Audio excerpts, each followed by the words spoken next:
Well, the UK depends heavily on private sector investment, and in the aviation sector that's absolutely true. All our investment comes from the private sector, so we want to welcome private investment. We face the big challenge of new runway capacity. We recognise the only way that's going to be funded is through the private sector, and we want to make sure that the regulation and the regulatory framework that's introduced both protects long-term consumers but also facilitates that growth. We're ready to step away from undue regulation. We're looking for commercial relationships, and we want a dialogue with investors about what makes the UK an attractive place to invest for them.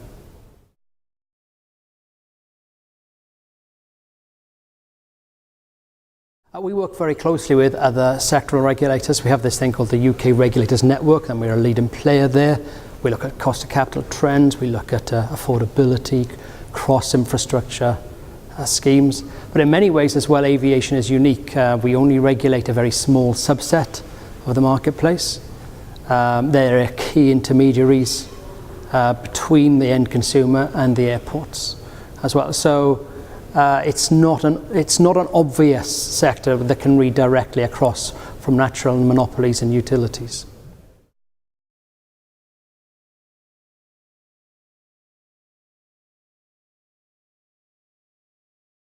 At the CAA, we really believe that commercial relationships are an infinitely better means of providing good consumer outcomes than regulation. Regulation is a necessary evil. We desperately would like to be abolished in that sense and not have any need for us. And so we've worked really hard to stimulate those commercial arrangements in the UK.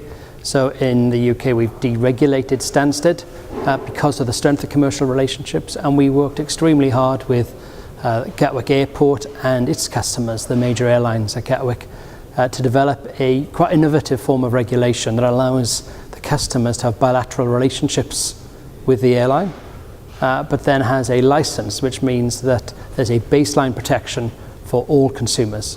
It means we can step in should we need to, but we very much hope we don't need to. And it's a really good example of even where an airport has market power, through the strength of its commercial relationships, the regulator's role can be reduced. So we very much hope that commercial alliances is a key part of the landscape going forward.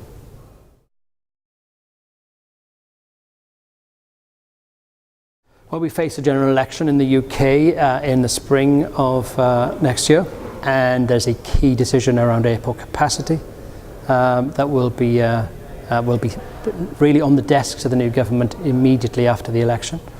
And as the CAA, we are very keen to do all we can to support that process, to make sure that there's the right outcomes, but also so that consumer and other citizen voices are heard. It would be so easy to get a political decision that isn't then implementable because we haven't listened to the broader voices. So being well prepared for a political decision, helping make the case, and a realistic debate about what the community, what the sector and what politicians will need to do to make that happen is one of our key objectives for this year.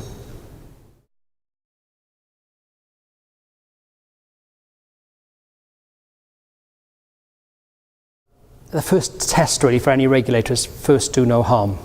So be absolutely certain why you're regulating. We believe there's only one case to regulate, and that's where the end consumer needs protecting. Be aware of the distortions you're likely to introduce. Be clear on your exit strategy. Be clear on the limitations of your knowledge. And ultimately really test whether or not it's necessary to intervene in the first place. And then secondly, if it is, be single-mindedly focused on the end user, the consumer, and not get caught in the bilateral relationships.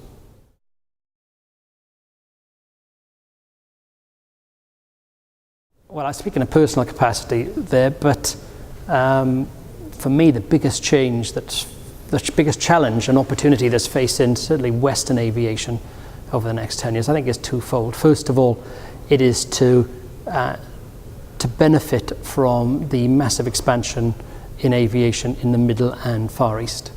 At the moment, we seem to see that only as a threat, but I believe it can be great news for UK and other Western consumers. And I think as part of that, we have to be much more open about global alliances and relationships.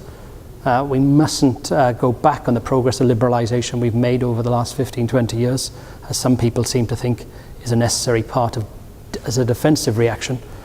We should be much more open about stronger partnerships and relationships. And I think the second challenge is to get a mechanism where in developed countries capacity can be delivered.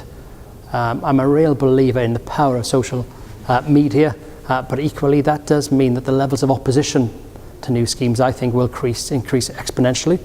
And that means that we all have to be single-minded and clear and transparent about our decision-making processes around that.